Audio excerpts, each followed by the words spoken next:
Vale a pena investir em fundos imobiliários em 2022? Esse é o tema do nosso bate-papo de hoje. Meu nome é Danilo Gato e aqui no Finanças em Desenho eu ensino a investir por conta própria, sem depender de terceiros. Vamos lá, galera. Então, primeiro, para quem não sabe o que são fundos imobiliários, são fundos de investimento, que são basicamente quando os investidores juntam os seus recursos e terceirizam essa atividade de investir para uma empresa profissional, né? Para uma administradora que vai ter ali uma gestão que vai basicamente investir, eles que vão escolher os ativos e vão comprar, vender de acordo com uma estratégia. E os fundos imobiliários são fundos de investimento que investem em imóveis. E eles têm algumas características bem interessantes, como o fato que eles pagam, na sua maioria, renda mensal isenta de imposto de renda diretamente na conta do investidor. E aí, a forma mais conhecida dos fundos imobiliários são os de tijolo, que são os fundos que compram imóveis físicos, alugam para terceiros, para empresas, e recebem esses aluguéis e distribuem entre os cotistas. Então, isso são os fundos imobiliários. E por que a dúvida se vale a pena investir em fundos imobiliários em 2022? Primeiro, porque eles são ativos de renda variável, então eles oscilam, ou seja, existe um risco atrelado a eles. E o segundo motivo é porque a taxa de juros está em 12,75%, a taxa básica, a Selic. Então você encontra hoje investimentos muito seguros, pagando rendimentos muito bons, que muitas vezes estão acima dos pagos por fundos imobiliários, que são um pouco mais arriscados. Então surge essa dúvida, um fundo imobiliário, se a gente for pegar o dividend yield do IFIX médio, é mais ou menos 8% ao ano, vai depender ali de cada fundo, né? Mas se pegar a média ali dos fundos é mais ou menos isso, isento de imposto de renda. Aí quando vem uma taxa de juros pagando 12,75%, se você descontar o imposto de renda, fica parecido. E aí a pessoa fala, por que eu vou deixar meu dinheiro no fundo imobiliário, que é arriscado, se eu posso investir em renda fixa facilmente, pegar ali no Tesouro Selic 12,75%. Então é muito essa a dúvida, né? E aí começa aquela história do em 2022 não vale a pena investir em fundos imobiliários por causa do momento de juros altos. Então a gente vai bater um papo sobre isso. Então, antes de eu já dar a resposta para vocês, né, se vale ou se não vale, eu acho legal explicar para vocês o raciocínio, porque eu acho mais importante ensinar vocês a analisar isso e tirar as próprias conclusões do que ficar impondo a vocês a minha forma de pensar. Então, a gente vai entender aqui algumas situações relacionadas aí aos fundos imobiliários. Primeiro, eu acho importante vocês saberem que o mercado é cíclico. Tá? Então, basicamente, quando a gente tem um momento de alta de taxa de juros, pode acontecer dos fundos imobiliários terem uma certa queda por causa disso. Porque existem movimentações de fundos de investimento, existem movimentações de grandes investidores, até do público em geral, e pode sim acontecer esse tipo de coisa. É a questão da oferta e demanda. Tá? Então, o fato de o mercado ser cíclico significa que pode passar por um momento de queda, mas também daqui a pouco, naturalmente, vai ter o seu momento de alta. A taxa de juros está alta agora para controlar a inflação, mas daqui a pouco, quando a inflação estiver controlada, ela vai cair de novo. Então, essa questão dos ciclos, né, dos ativos, a gente até trabalha a diversificação da carteira. Uma das coisas mais importantes para a gente manter o risco da nossa carteira sob controle é a diversificação. É você usar ativos que tenham uma correlação inversa. Tá? Então, se a gente tem um ativo que quando a taxa de juros sobe, ele tende a cair, e a gente tem outro ativo que quando a taxa de juros sobe, ele tende a render mais, essa é a melhor correlação que a gente quer ter na nossa carteira. Porque significa que os dois vão estar se contrabalanceando e como a tendência é que os dois valorizem, você diminui a volatilidade da tua carteira. Tá? Então, basicamente, isso é uma coisa boa você ter os dois. Você consegue aproveitar essa relação inversa que eles têm. Fora que eles têm características diferentes que a gente vai falar daqui a pouco e que isso também vai fazer muito sentido na nossa análise. Então, primeira coisa, pessoal, para saber se vale a pena ou não, é saber que isso são ciclos. Por exemplo, é altamente improvável que a taxa de juros passe um ano rendendo 12,75 ou 13, sei lá o que, se aumentar em junho. Porque quando a inflação estiver controlada, a tendência é que se reduza essa taxa de juros. Então ela não vai chegar, muitas vezes, a passar um ano inteiro rendendo isso. Tá? E daqui a pouco ela pode estar abaixo, enfim. E aí os fundos imobiliários estão pagando mais e vai ficar essa eterna gangorra. Tá? Então, ponto número 1. Segundo ponto que é muito importante vocês saberem, pessoal, são os custos envolvidos toda vez que você mexe na tua carteira, quando você gira. Tá? Então, quando eu vendo fundos imobiliários com lucro, eu vou ter que pagar imposto de renda. Se eu pego o meu título de renda fixa e faço ele com um prazo curto para ficar mudando toda hora, então eu pego ali um Tesouro Selic e resgato no curto prazo, eu vou pagar mais imposto de renda. A tabela do imposto de renda da renda fixa é regressiva. Ela começa com 22,5 para investimentos de até 6 meses, 20 até 1 ano, aí vai para 17,5 para até 2 anos, e a partir de 2 anos que ela chega no mínimo de 15. E os fundos imobiliários você vai pagar 20% de imposto de renda no lucro. Tá? Não tem aquela isenção que as ações têm, por exemplo. Então, qualquer movimentação que você faça, você tem que levar esses custos em consideração, e são custos altos, que muitas vezes não faz sentido. Faria sentido, talvez, se você fosse a pessoa que consegue adivinhar o topo e o fundo. Dizer assim, pô, está no melhor momento possível para que eu venda os fundos os fundos imobiliários com lucro, porque a partir de agora só cai. Aí você poderia fazer a conta e poderia fazer sentido, mas ninguém sabe. Até porque bate lá uma máxima, aí cai um pouquinho e depois sobe de novo. Então essa é a renda variável, né? Esse é um dos problemas, um dos paradoxos que a gente tem, que ninguém consegue adivinhar onde está o topo e onde está o fundo. Então a probabilidade de você faça besteira. Você venda quando você acha que está no topo e não estava no topo, vende quando acha que está no fundo, compra quando acha que estava no fundo e não estava no fundo. E o pior, você não sabe quanto tempo dura o topo e quanto tempo dura o fundo. Então a probabilidade de você errar a mão e fazer besteira é gigantesca. Tá? Então tem esse problema. E a outra questão é, esse é um pensamento simplista, né, de quem pensa que vai ficar comprando e vendendo no momento certo. Tá? Vou até agradecer o Pedro aí, comprou um selo. Valeu, Pedro, obrigado aí por incentivar o canal. Então, basicamente, é um pensamento simplista porque assim, né? Imagina que você começou a investir agora, né? Vou fazer meu primeiro investimento. Aí, de repente, a renda fixa está alta e você fala, vou comprar renda fixa. Legal, faz sentido. Vou comprar renda fixa, vou ter mais rendimento e tal. Aí, beleza. Daqui a pouco, a renda fixa começa a cair e os fundos imobiliários ficam mais atrativos. A pessoa, opa, agora eu vou mudar para o fundo imobiliário, os novos aportes. Vou só comprar fundo imobiliário. Só que já perceba que aquela parte da sua carteira que estava em renda fixa continuou em renda fixa. Tá? Beleza. Aí agora vamos dizer que a renda fixa melhorou de novo. Só que agora você já tem uma parte de renda fixa, já tem uma parte de fundo imobiliário. O que você vai fazer? Você vai vender os fundos imobiliários para comprar mais renda fixa?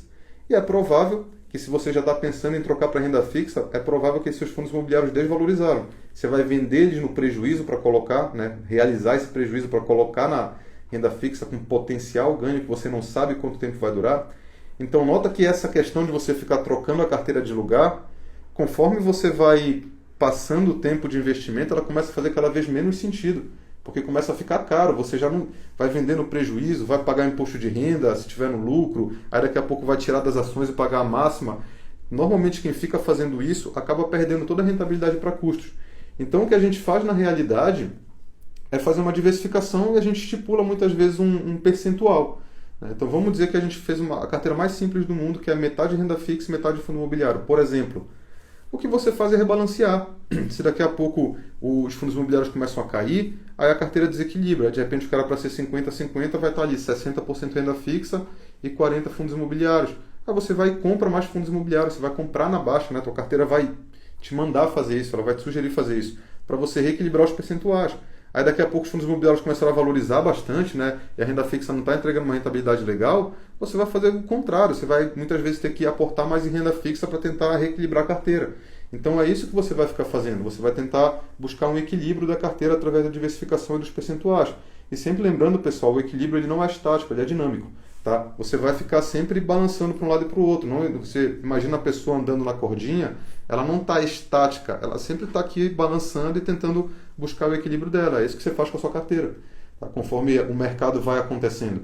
Então, o primeiro ponto é um ciclo. Tá? Se é um ciclo, não adianta você querer aproveitar esse, porque quando chegar o próximo, para você aproveitar, você ter que vender as coisas, resgatar antes e tal, e você vai incorrer no segundo problema, que são os custos. Imposto de renda, esse tipo de coisa, né? Taxas às vezes, né? Pode ser que você tenha taxa de corretagem na sua corretora, esse tipo de coisa que também vai fazer diferença. E a terceira e última coisa para a gente saber da nossa análise é o objetivo que você tem com cada investimento.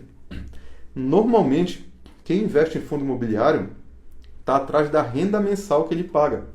Tá? Para quem não sabe, para quem é novo nos investimentos, o fundo imobiliário é um dos pouquíssimos investimentos que todo mês vai lá e deposita um dinheiro na tua conta.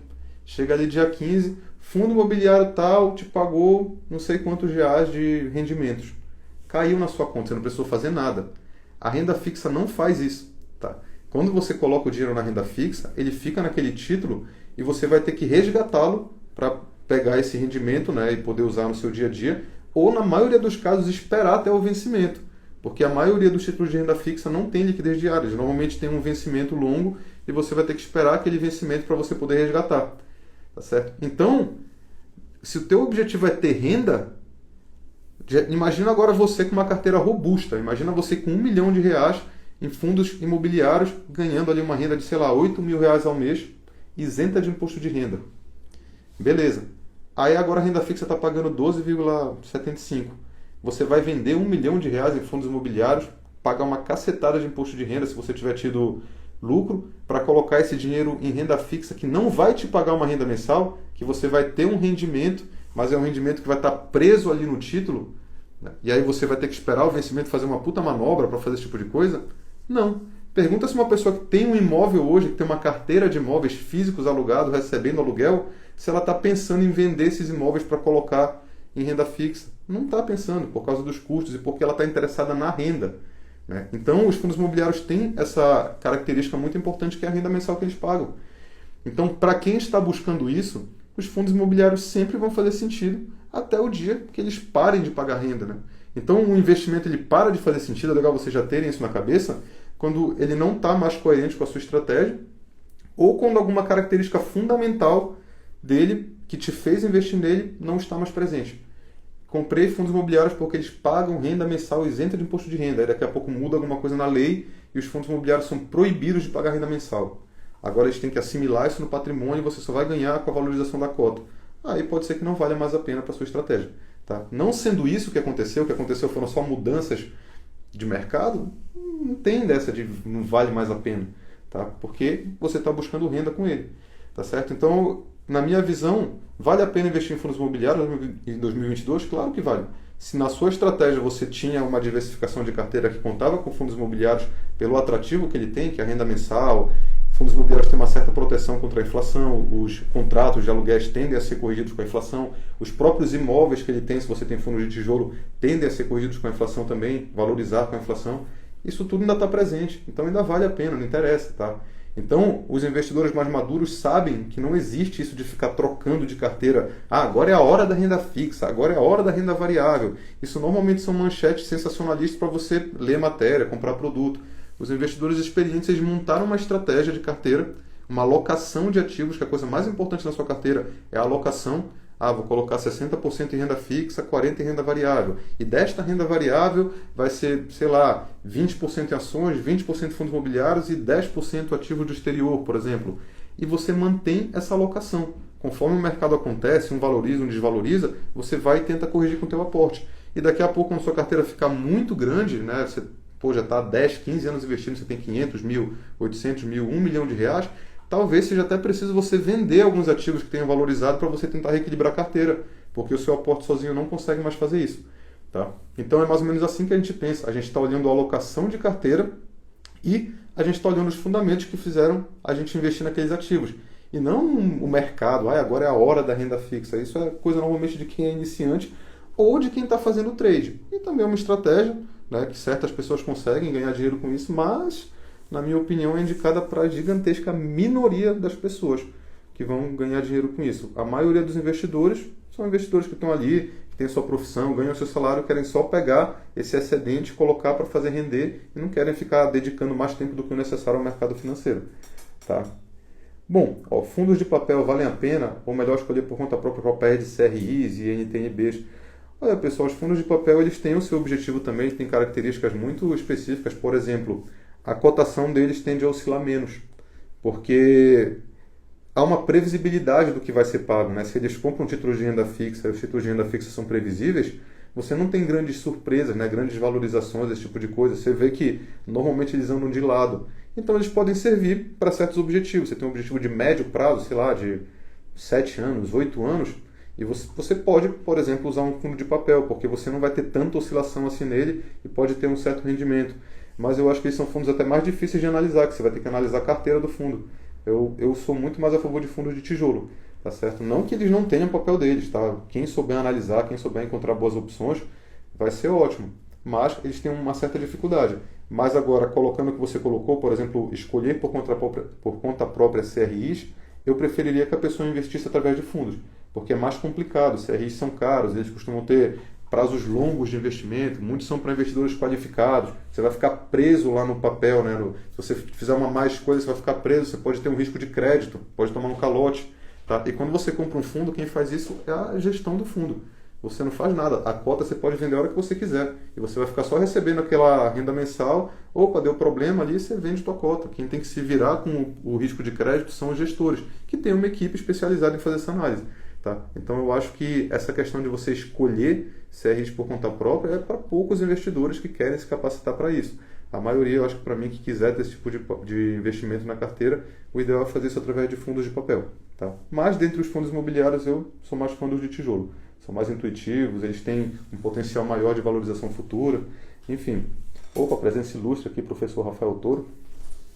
Então, pessoal, é isso. Tá? Era só um bate-papo, a ideia aqui é realmente trazer alguma dúvida, a gente bater um papo rápido sobre ela, né, esclarecer aqui para as dúvidas que eu recebo ali com mais frequência. Então, sempre lembrem de ficar mandando dúvidas ali na caixinha de perguntas, vou tentar colocar lá diariamente, mandem por direct também, e aí todo dia a gente vai bater esse papo. Eu acho que essa foi a live 6 de 100, então vão ser 100 lives seguidas. Eu estou colocando no YouTube, eu me atrasei ali um pouco, mas vou pegar os últimos vídeos e colocar lá também com os slides para ficar mais fácil da gente analisar, beleza?